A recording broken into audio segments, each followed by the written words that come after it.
starting out with the I.R.S. issue.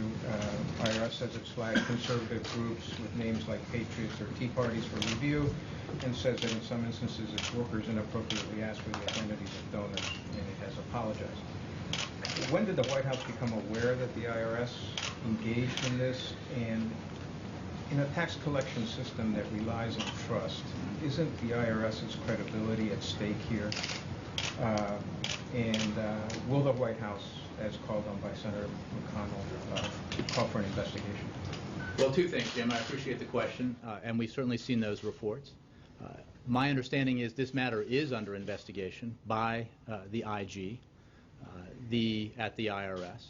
The I.R.S., as you know, is an independent enforcement agency with only 2 political appointees.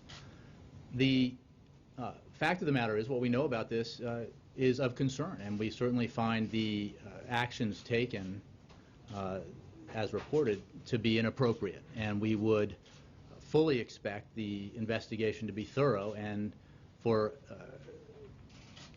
corrections to be made in a case like this. And I believe the I.R.S. has addressed that and has taken some action, and there's an investigation ongoing. But it certainly does seem to be, based on what we've seen, to be inappropriate action that we would want to see thoroughly investigated.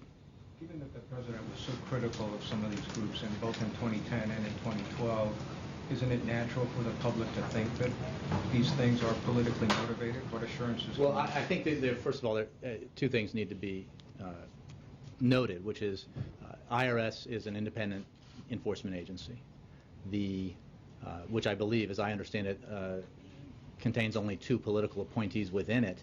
The individual who was running the I.R.S. at the time was actually an appointee from the previous administration. But separate from that, there is no question that if this activity took place, it's inappropriate and there needs to be action taken, and the President would expect that it be thoroughly investigated and action would be taken.